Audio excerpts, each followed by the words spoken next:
మనం ఆరాధించుచున్న దేవుడు ఎవరో, ఆయన ఎలాంటి వాడో మనం గుర్తెరగడానికి దేవుడికి స్తోత్రం కలుగునుగా. హల్లెలూయా. ఒక విషయం చెప్తాను, ఒక విషయం చెప్పి నేను మన ప్రాంతంలో తీసుకువెళ్తాను. ఒక పెద్ద బలమైన ఏనుగును బంధించాలంటే ముందంతా దాన్ని బలమైన ఇనుప సంఖ్యలతో ఒక పెద్ద మౌనికేసి కడతారు. నోట్లో అది ఆ సంఖ్యలలో నుంచి తెచ్చుకొని బయటపడటానికి తన బలాన్నంతా ఉపయోగించి నానా ప్రయత్నాలు చేసి దాని వల్ల కాక శక్తిని పడేలా కూర్చుంటున్నాడు. మళ్ళా 2వ రోజు ప్రయత్నం, 3వ రోజు ప్రయత్నం, ఇక చివరికి ఒక అభిప్రాయానికి వస్తుంది. అది ఏమనంటే, దీన్ని నేను క్యాన్సర్ కాబట్టి ఇక ప్రయత్నం చేయటమే మానేస్తాను. ఎప్పుడైనా నేను నిర్ణయానికి వచ్చిందో దాన్ని కనిపెడతాడు. దాని మావటి ఏనుగు మావటి దాన్ని కనిపెట్టి ఇక అప్పటి నుండి ఇనుప సంఖ్యలతో కాదు, గడ్డి పలకలతో కాడని అలా కట్టేసి పెట్టినా కూడా అది ఒకదానికి అలవాటు పడింది. ఏమని, నేనింతే, ఇక నాకు విడుదల లేదు, ఇక నాకు జరగదు అని ఏ స్థితికి అయితే రోజు అలవాటిందో, గట్టి పలకలతో కట్టి దాన్ని అది కొండంతో ఇలా తిప్పి గట్టిగా నేర్పిందంటే వటవృక్షం కూడా పైకి వస్తుంది. అలాంటిది పాపం అది గట్టి పలకలతో కట్టినా కూడా చెప్పండి. అలా స్థితిలో ఉన్నామని దేవుడు గుర్తిరిగి, ఒరే బాబు మీ విశ్వాసం ఏముందా, నన్ను గురించి మీరు ఏమనుకుంటున్నారా అని ఒక రోషంతో దేవుడు అసలు ఆయన ఎవరో మనం చెబుతున్నాడు. నేను సృష్టికర్తను, కలుగునుగా కంటే కలిగినయని, మీరు నా పిల్లలు,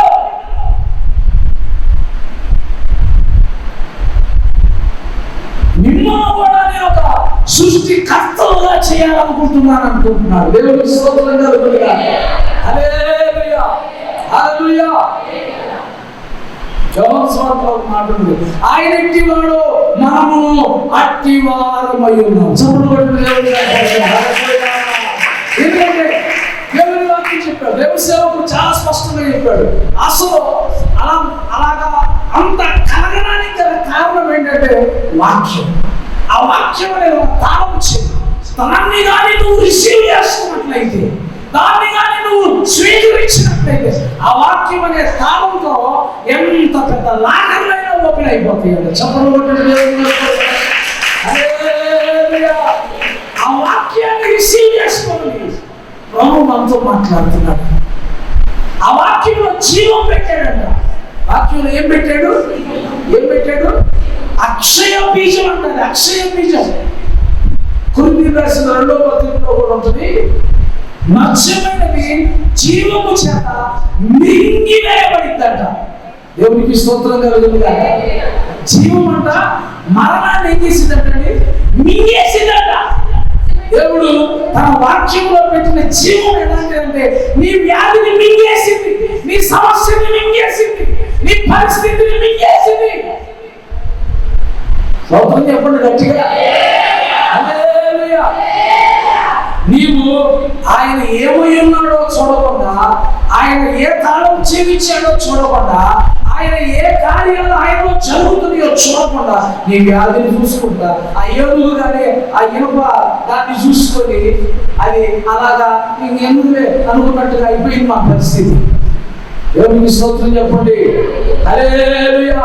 దాస్యంలో ఉండడానికి కాదు నేను పిలిచింది, పాపంలో ఉండడానికి కాదు నేను పిలిచింది, దరిద్రంలో ఉండడానికి కాదు నేను పిలిచింది, వ్యాధితో బాధతో సమస్యతో వేదనతో కన్నీరుతో ఉండడానికి కాదు నేను పిలిచింది. ఈ రాత్రి సృష్టికర్త అయిన దేవుడు నోటి మాట చేత, మహత్తు గల నోటి మాట చేత సర్వాన్ని కలగజేసిన దేవుడు ఒక విశ్వాసాన్ని నీలో నూరిపోస్తున్నాడు, ఒక విశ్వాసాన్ని నీలో కలగజేస్తున్నాడు. నా ప్రభువు నా యందుండగా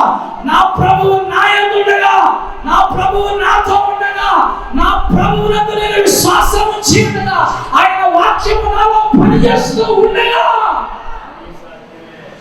అన్నీ సాధ్యం. హల్లెలూయా, హల్లెలూయా, సమస్తము సాధ్యం. హల్లెలూయా. ఎంతమందికి ఈ మాటలు ఆవుల్లో పనిచేసి ఎదురెత్తది? అయ్యా, నాకు అర్థమైంది నా దేవుని గురించి, నా దేవుని శక్తి గురించి. నిజంగా ఈ మాటలు అర్థం చేసుకుంటే ఎక్కడికో పడిపోయిన నీ విశ్వాసపు స్థాయిలు పెరుగుతాయి, అమాంతం పెరుగుతాయి. దేవునికి ఒకసారి స్తోత్రం చెప్పండి. హల్లెలూయా, హల్లెలూయా. విశ్వాసంలో ఎక్కడో పడిపోయా, విశ్వాసంలో ఎక్కడో అదో పాతాళానికి వెళ్ళిపోయా. ఏదో కొత్తగా వెళ్ళిపోతుంది. ఎవరు లేదు లేదు, ఒక గొప్ప కార్యాలు, నూతన కార్యాలు, అద్భుత కార్యాలు నీ ఎడల ప్రభువు చేయడానికి ఇష్టపడుతున్నాడు. నీవు వాటిని జరిగించాలని కోరుకుంటున్నాడు. అందుకే విశ్వాసపు ఆత్మతో దేవుడు మనకు ఆ వాక్యాన్ని చెప్పాడు. దేవునికి స్తోత్రం కలుగుతుంది. కాబట్టి నీ దేవుని ఎవరో ముందు గుర్తెరు, నీ సమస్యను చూడద్దు. అదే చెప్పాడు, ఆ సమస్యను చూడద్దు. Praise the Lord. Hallelujah, hallelujah. యేసుక్రీస్తు పేదరికంలో పుట్టాడు. ఎందుకంటే దేవుని వాక్యము నిలిచి ఉన్న వాడికి అసాధ్యమైనది ఏదీ లేదని రుజువు చేయడం కోసం. Praise the Lord. Hallelujah, hallelujah. పేదరికం మీకు తెలుసు కదా. ఆయన పుట్టినప్పుడు తలదాచుకోవడానికి చోటు కూడా లేక పశువుల సాగులో వాళ్ళు ఉన్నారు కదా. కానీ దేవునిలో బుద్ధి జ్ఞాన సర్వ సంపదలన్నీ ఇమిడి ఉన్నాయి. అవన్నీ మన సొంతమని రుజువు చేయడానికి ప్రభు అంట పేదరికంలో ఆయన జీవించాడు. అయినా ఆయన జీవితంలో ఏది కొదువు కాలేదు, తక్కువ చేయలేదు. దేవునికి స్తోత్రం. హల్లెలూయా, హల్లెలూయా. ఇవన్నీ నీకు జ్ఞాపకం వస్తున్నారంటే నీ విశ్వాసాన్ని నువ్వు ఎక్కడ పారేసావు. కొంతమంది అక్కల మీద ఇసిరేసినట్టున్నారు, కొంతమంది ఇంటి పక్కన డస్ట్బిన్ లో వేసినట్టున్నారు, కొంతమంది ఇంట్లో బీరువాలో పెట్టేసినట్టున్నారు, దాన్ని తాళం వేసినట్టున్నారు. ఇది పనిలేదని ఈరోజు ప్రభు మరలా తట్టి లేపుతున్నాడు, మేలు కొలుపుతున్నాడు. హృదయం అనే తలుపు దగ్గర నిల్చొని తడుతున్నాడట. స్వీకరించండి దేవుని వాక్యాన్ని, స్వీకరించండి విశ్వాసము గల ఆత్మని ప్రభు నిలబెడుతున్నాడు. Praise the Lord. హల్లెలూయా. నిజంగా నువ్వు కానీ దేవుడు ఎవరో చెప్పబడిన లేఖన వాక్యాలను మనసులోకి తెచ్చుకొని నీ సమస్య కోసం ప్రార్థన చేస్తే అంతే. ఆమేన్. హల్లెలూయా, హల్లెలూయా.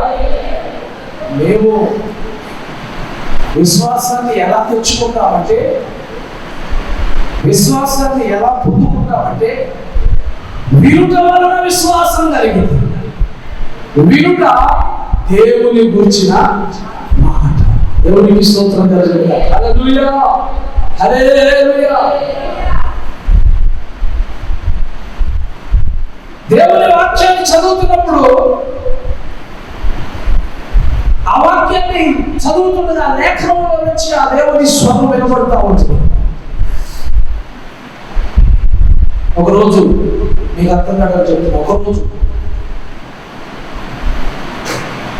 అబ్రహాము గురించిన ధ్యానం అమ్మగారు చేసుకుంటా ఉన్నారు. దానిలో ఒక వాక్యం ఉంటుంది. ఉన్నవి లేనట్లుగా, లేనివి ఉన్నట్లుగా చేయగలవాడని అబ్రహాము రూఢిగా నమ్మి సందేహపడకుండా హల్లెలూయా విశ్వాసం నుంచి బలం పొందుకున్నారంట. ఆ వాక్యాన్ని తెల్లబొట్టు మీద రాసుకొని రోజు లేవగానే ఆ వాక్యాన్ని చదువుతా ఉన్నాను. ఉదయం, మధ్యాహ్నం, సాయంత్రం చదువుతా ఉన్నా. చదవంగా నువ్వు చదివేది నీ చెవులకు వినబడుతుంది కదా. వీటి వల్ల ఏం కలిగింది? వినుట వల్ల ఏం కలిగి చెప్పండి, ఏం కలిగింది? హల్లెలూయా. చెప్పి చెప్పి అలా మాట్లాడుతూ ఆ వాక్యాన్ని చూడంగానే ఆ మాటను పలకరించగానే ఏమండి అలాగా ఆ వాక్యాన్ని వినే కొద్ది గొప్ప విశ్వాసం. సరిగ్గా అలాగా విశ్వాసం సాధన చేసుకుంటున్న సమయంలో మన మధ్యలో మాణిక్యం తల్లి ముందా చనిపోయేద్దామా? ఏడుంది? ఎక్కడుంది? మాణిక్యం తల్లి ఉందా? రూతమ్మ తల్లి పేరు రూతమ్మ. మాణిక్యం తల్లికి 3 కుమారులు. మధ్యలో ఒక కుమారుడు ఉన్నాడు, అతని పేరు కృపాసాగరు. వాళ్ళ భార్య ఉమా ఉంది. ఉమాయమ్మ పేరు. 2 కిడ్నీలలో లివర్లోనూ భయంకరమైన రాళ్ళు ఏమంటే ఆపరేషన్ చేయాల్సిన పరిస్థితి అన్నారు. ఆ రిపోర్ట్స్ పట్టుకొని వచ్చింది. సరిగ్గా అదే సమయంలో ఆ వాక్యాన్ని ధ్యానం చేసుకుంటూ అప్పటికే సాధన చేస్తా ఉన్నారు అమ్మగారు. ప్రార్థన చేస్తున్నప్పుడు మనసులో ఆ వాక్యమే కనబడతా ఉంది. దాన్నే వాళ్ళు సాధన చేస్తూ ఉన్నందున ఆ వ్యాధిని గద్దించేటప్పుడు, ఆ సమస్యను గద్దించేటప్పుడు అబ్రహాము ఎలాగైతే విశ్వాసంతో బలపరచబడ్డాలో ఆ మాటలు తలచుకుంటూ వాటిని కన్నుల ఎదుటకు తెచ్చుకొని గొప్ప విశ్వాసంతో నింపబడి గద్దించాలి. ఏమంటే ఆ రాళ్ళు కాదు కదా, అవి మాయమైపోయింది. చప్పుడు కూడా దేవుడు. హల్లెలూయా. విజయనగరం నుంచి వైజాగ్ వెళ్ళేసరికి గంట ప్రయాణం కనబడలేదండి. మీ మధ్యలో ఉంది, మీ వీధిలోనే ఉంది. కావాలంటే వెళ్ళి అడగండి. దేవునికి స్తోత్రం చెప్పండి. హల్లెలూయా, హల్లెలూయా. ఎవరి విశ్వాసం వారిని బాగు చేస్తుందంటే విశ్వాసం ద్వారా ఎన్నో గొప్ప కార్యాలు మనం చూడగలుగుతాం.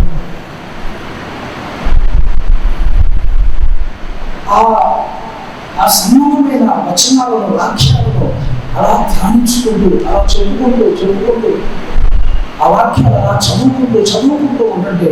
నువ్వు నీ చెవులు ఆ శబ్దం వినేకొద్దు.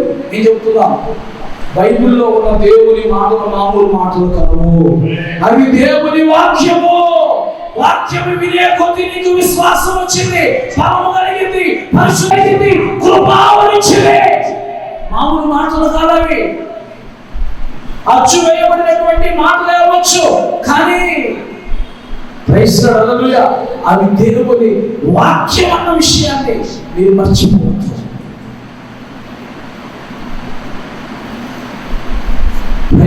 హల్లెలూయా.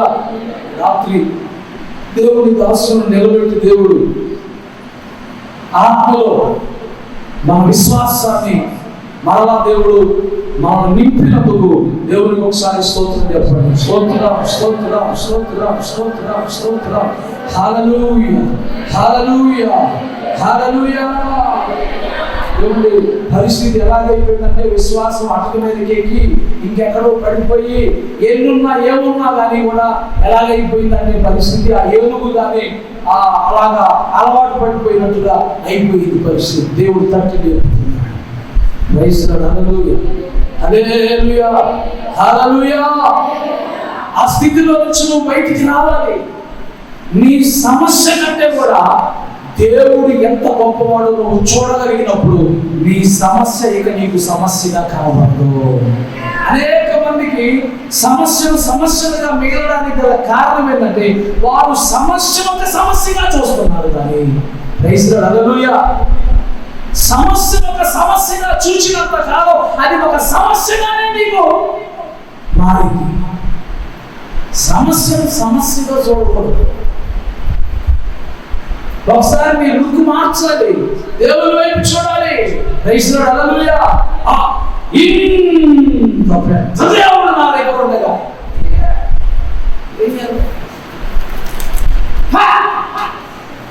దేవునికి స్తోత్రం చెప్పండి. హల్లెలూయా, హల్లెలూయా, హల్లెలూయా. దేవుణ్ణి చూడు, సమస్యని పెద్దది చేసి చూడు, మాకు వ్యాధిని పెద్దదిగా చూడ. అమ్మో ఇంకేముంది, ఇంత వ్యాధి అంట, ఇంత బాధ అంట చూడమా కదా. అది లోకస్తులు చూస్తారు, నువ్వు అలా చూడకూడదు. వ్యాధిని, సమస్యను, పరిస్థితిని అలా చూడకూడదు. నువ్వు ఎలా చూడాలంటే దేవునిలోకి వెళ్ళి చూడాలి. దేవునికి స్తోత్రం కలుగుతాయి. హల్లెలూయా, హల్లెలూయా, హల్లెలూయా. దేవునిలోకి వెళ్ళి చూడాలి నువ్వు.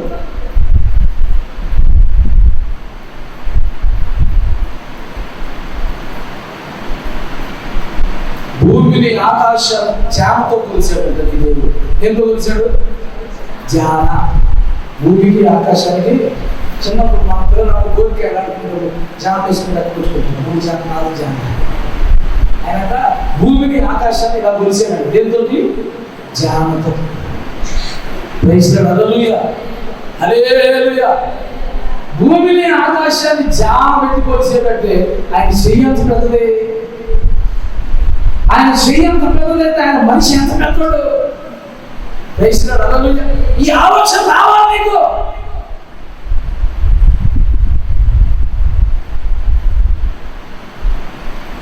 భూమి అంట పాదపీఠం అంట. పాదపీఠం అంటే సింహాసనం మీద కూర్చున్న వ్యక్తి కాళ్ళు పెట్టుకోవడానికి ఒక పీఠ ఉంటుంది కింద. అది కాళ్ళు పెట్టద్దు. అమ్మగారు కూర్చున్నారు, అమ్మగారి కింద కాళ్ళురా, కాళ్ళు పెట్టుకున్న పీఠ, దాన్ని ఏమంటారు అంటే పాదపీఠం అంటారు. ఏమంటారు చెప్పండి? పాద. బైబిల్ గ్రంథంలో దేవుని వాక్యం దేవుడి గురించి ఏం చెప్తున్నా? ఆకాశమైన సింహాసనం, భూమి ఆయన పాదపీఠం. ఇక చూడు, ఇప్పుడు చూడు, ఇప్పుడు ఆలోచించి ఆయన ఎంతున్నాడు, ఎంతున్నాడు ఆయన. అంత పెద్ద దేవుడు. నేను నీకు తండ్రిని, నువ్వు నా బిడ్డవు, నేను నీతో ఉన్నాను అన్నా కూడా నువ్వు బాధలు అన్నావంటే ఏంటి అర్థం? నువ్వు విశ్వాసివా, పిశాచివా?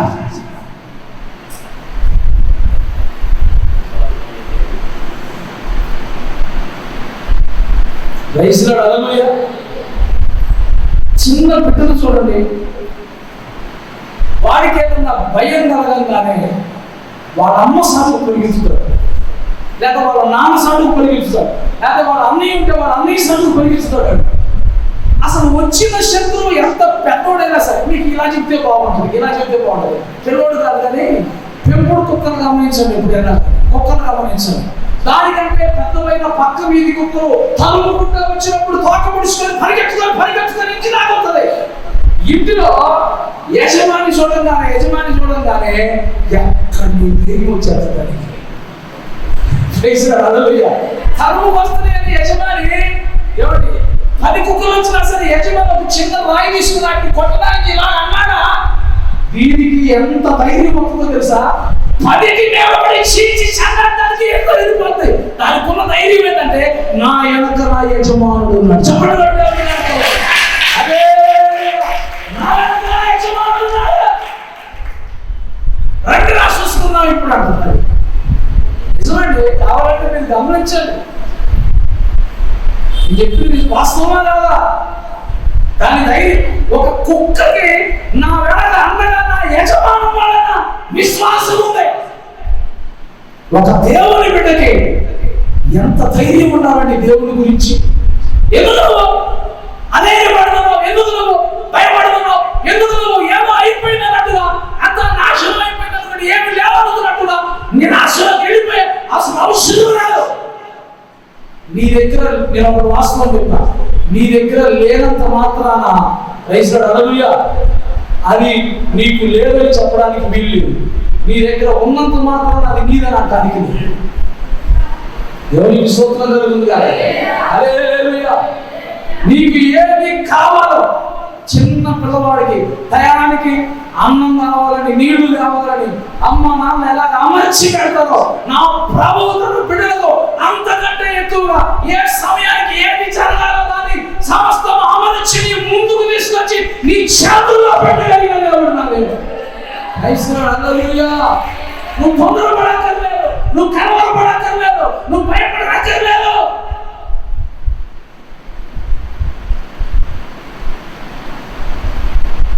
నీ యజమానుడు ఎంత మంచి యజమానుడు అంటే నిన్ను కాపాడటం కోసం తన ప్రాణం పెట్టాడు. హల్లెలూయా. తన ప్రాణాన్ని పెట్టి నిన్ను దక్కించుకున్నాడు ఆయన. నేను ఈ మాట చెప్పడంలో ఉద్దేశం ఏంటంటే హల్లెలూయా, హల్లెలూయా, హల్లెలూయా. అప్పుడప్పుడు కష్టం వస్తే, బాధ వస్తే తల్లులు ఆయాసపడతాడే. 9 నెలలు కడుపులో మోసాడు. 9 నెలలు వాడిని మోసినందుకు, ఆ ప్రయాసపడి వాడిని కన్నందుకు వాడి తల్లి వాడికి చెప్తా ఉంది ఏంటంటే హల్లెలూయా, నీ కోసం ప్రాణం పెట్టిన దేవుడు. హల్లెలూయా. ఆ తల్లి ఆ మాట అంటలో ఉద్దేశం ఏంటంటే హల్లెలూయా,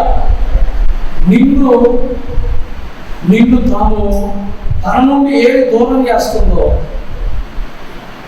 నువ్వు తనను ఏ విషయంలో బాధ పెడుతున్నావో ఆ విషయాలన్నిటిలో కూడా ఏమండి మరి నిన్ను ఒత్తుకొని తన అనుకోవటం కాదు. హల్లెలూయా. నిన్ను ఆ విషయంలో సరిచేసి తిరిగి తన దగ్గర చేర్చుకోవడం కోసమే. హల్లెలూయా. దేవుడు నీ కోసం ప్రాణం పెట్టింది నిన్ను వదులుకోవడానికి కాదు. ఎలాగైనా సరే నీకు జయం ఇవ్వాలి. హల్లెలూయా, హల్లెలూయా, హల్లెలూయా. నిన్ను నిలబెట్టాలి, నిన్ను నిలబెట్టాలి.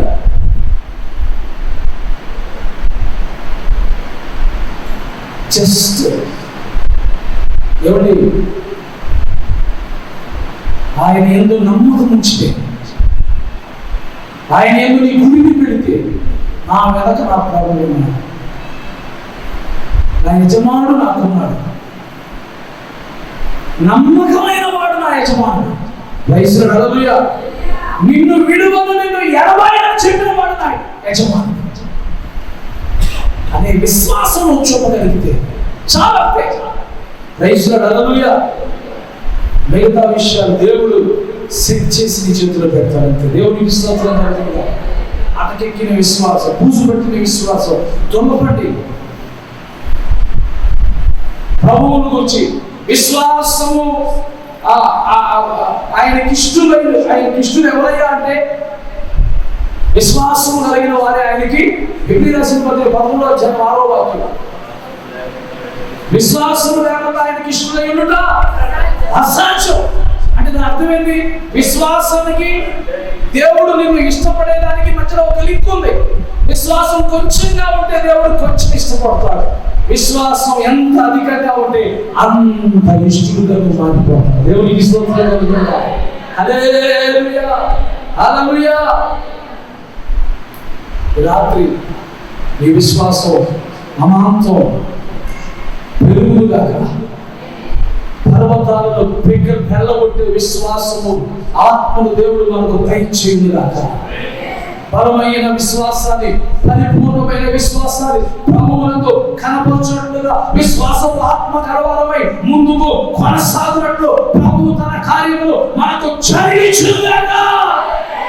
ఆమేన్, ఆమేన్, హల్లెలూయా, హల్లెలూయా. అల్లంచున దేవుని సేవకులు అననీయ పాస్టర్ గారి ప్రార్థనలో మనం కనిపిస్తుంది.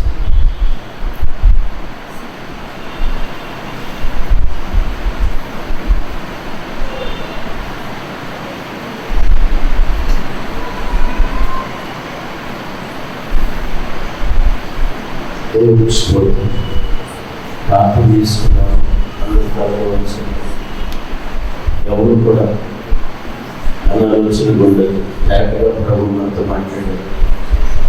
శ్రేష్టమైన తన వాక్కులు మనం వినిపించాం. ఈ రాత్రి నువ్వు తీసుకునే నిర్ణయం మీద నీ జీవితం ఆధారపడి ఉంటుంది. వాక్యం నీ జీవితాన్ని ఆశీర్వాదకరంగా మార్చడానికి ఇష్టపడుతున్నాను. ఏది నీకు అసాధ్యం కాదు, నీకు అన్నీ సాధ్యమే. వాక్యం నీలో ఉంటే వాక్యం ద్వారా నువ్వు అన్నీ పొందగలవు, అన్నీ సంపాదించగలవు. వాక్యమై ఉన్న దేవుడు నీలోకి రావడానికి నువ్వు ఇష్టపడుతున్నావా? దేవుని వాక్యాన్ని బట్టి ప్రభు నాలోకి రావడానికి, ఆయన వాక్య సత్యాన్ని నేను అంగీకరిస్తున్నాను అన్న వాళ్ళ చేతులు ఎత్తాడు. ఈ రాత్రి ఇంత శక్తి కలిగిన వాక్యాన్ని నా హృదయంలోకి నేను ఆహ్వానిస్తున్నాను. వాక్యమై ఉన్న దేవుని శక్తిని నేను ఆహ్వానిస్తున్నాను అన్నవాడు మీ హస్తాలు చేయించండి. ఒకసారి నోరు తెరిచి, ప్రభా రండి, నాలోకి రండి. సర్వశక్తి గల దేవుడు ప్రభా, సర్వాన్ని సృష్టించిన సృష్టికర్తవునైనా నీకు అసాధ్యమైంది లేదు ప్రభా. నీకు అన్ని సాధ్యమే, నీకు అన్ని సాధ్యమే, నీకు అన్ని సాధ్యమే ప్రభా. నువ్వు గొప్ప కార్యాలు చేసి ముగించగల దేవుడు ప్రభా. నీకు అసాధ్యమైంది ఏమి లేదు ప్రభా. అనేక సార్లు నేను ఏ విషయాల్లో బలహీనపడ్డాను, నాలో ఉన్న బలాన్ని గుర్తెరగక, నాలో ఉన్న శక్తిని గుర్తెరగక, నీ సొంతని, నీ స్వాచ్ఛమని, నీ బిడ్డలని ఆ నమ్మకం కూడా లేని వాడనై, లేనిదానై అనేక సార్లు ప్రభా అవిశ్వాసంలో, అవిధేయతలో అయ్యా నీకు దూరం అయ్యాను, క్షమించని అడుగుతావా? వెంటనే ఆయన నీలో కార్యం చేయడానికి ఇష్టపడుతున్నాడు. వెంటనే కార్యం చేయడానికి ఇష్టపడుతున్నాడు ప్రభు. ప్రభు నీలోకి రావడానికి ఇష్టపడుతున్నాడు. అనేకమైన సంఘటనలు దేవుడు మనతో మాట్లాడి ఉన్నాడు. వీటి వలన విశ్వాసం కలుగుతుంది. అద్భుతమైన శక్తి విశ్వాసంలో వాక్యం ద్వారా మీకు కలుగుతుంది. ప్రభా సహాయం చేయండి, ప్రభా సహాయం చేయండి. ఈ రాత్రి నాతో మాట్లాడిన ప్రతి మాట కొరకు స్తోత్రాలు. ఇన్ని మాటలు నా హృదయంలో ఫలించడానికి, ఫలించడానికి సహాయం చేయండి అయ్యా. వినిన సంగతులు విడిచిపెట్టి కొట్టుకొని పోకుండా విశేష జాగ్రత్త కలిగి జీవించడానికి సహాయం చేయమని ప్రార్థన చేస్తున్నాం ప్రభా. సంఘాన్ని వాక్యంలో కట్టండి ప్రభా. సంఘాన్ని వాక్యంలో క్రమపరచండి, సంఘాన్ని వాక్యంలో స్థిరపరచండి, విశ్వాసంలో సిద్ధపరచండి. నేను నిర్దోషముగా నిలవడానికి, పరిశుద్ధపరచబడిన వారమై ప్రత్యక్షతలో కనబడడానికి ప్రతి ఒక్కరికి కృప దయచేయండి. పరిశుద్ధాత్మ నింపుదల దయచేయండి. వాక్యపు అభిషేకపు ఆనందము దయచేయండి. ఏది నీకు అసాధ్యము కాదని రూపించండి. నీ గొప్ప కార్యాలు చేత విశ్వాసంలో ప్రతి విశ్వాసాన్ని స్థిరపరిచి, బలపరిచి, రాకడ కొరకు రాజ్యం కొరకు ఆయుధపరచమని నైనా రేపు జరిగేటువంటి నైనా కూడికలకు, నైనా నీ చిత్తమైతే రేపు సాయంత్రం జరిగే కూడికలను ఆశీర్వాదకరంగా జరిగించండి. ఇదిగో జరుగుతున్నటువంటి ప్రార్థన విజ్ఞాపనలు ప్రతి కుటుంబానికి, ప్రతి వ్యక్తికి ఆశీర్వాదకరంగా మలిచి మహిమ పొందాలి. యేసు ప్రశస్త నామములో ప్రార్థించి స్తుతించి వేడుకొనుచున్నాము తండ్రి. ఆమేన్.